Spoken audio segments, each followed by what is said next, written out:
अभी हमने प्रेरीज के बारे में पढ़ा। नेक्स्ट ग्रासलैंड है द वेल्ड्स, जो टेम्परेट ग्रासलैंड है साउथ अफ्रीका के, उन्हें हम वेल्ड्स कहते हैं। It is located in the eastern part of the plateau और साउथ अफ्रीका के ईस्टर्न पार्ट में जो प्लेट्यू है वहाँ पे वेल्ड्स मिलते हैं। ये ड्रैकन्सबर्ग माउंटेन और साउथ ईस्ट और जो कालाहारी डेजर्ट है वहाँ पे हमें मिलेंगे। Velds are rolling plateaus while varying high remaining from 600 metre to 1100 metre.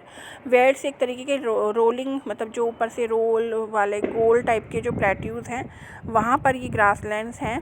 Highest part is known as high velds, जो इसका हाईएस्ट पार्ट होगा वेल्ड्स का, उन प्लेट्यूज का जो ऊंचाई वाला ऊंचा उठा हुआ पार्ट्स है उसे हम हाई वेल्ड्स कहेंगे।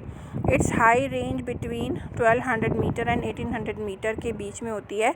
उसके बाद जो मिडिल वेल्ड्स रेंज होती है 150 मीटर टू 600 मीटर की हाइट का होता है। The region is drain by the river Limpopo, सभी, ऑरेंज और उसकी ट्रिब्यूटरी यानी इसके साथ छोटी छोटी सह नदियों से ये इस ग्रासलैंड में फ़्लो करती हैं। क्लाइमेट जो है, influence of the ocean is clearly felt in the climate here. Ocean के प्रभाव से इसका जो मतलब क्लाइमेट है उस पर ओशन का पूरा इन्फेक्ट पड़ता है, क्योंकि ये अफ्रीका में है।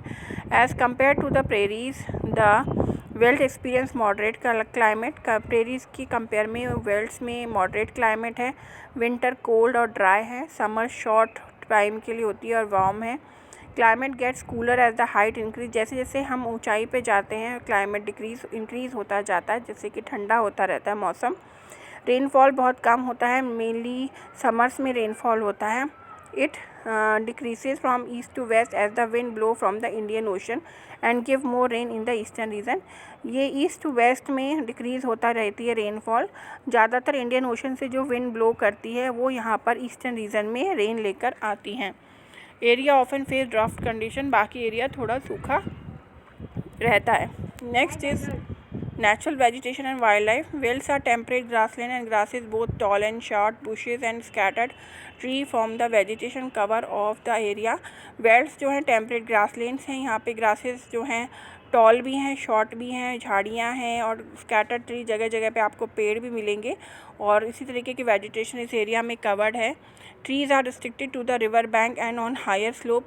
जो ट्रीज़ हैं वो नदी के किनारे या हाई एल्टीट्यूड पे मिलेंगे। वाइल्ड लाइफ में lions, leopard, cheetahs, giraffe, springbok etcetera आपको मिलेंगे।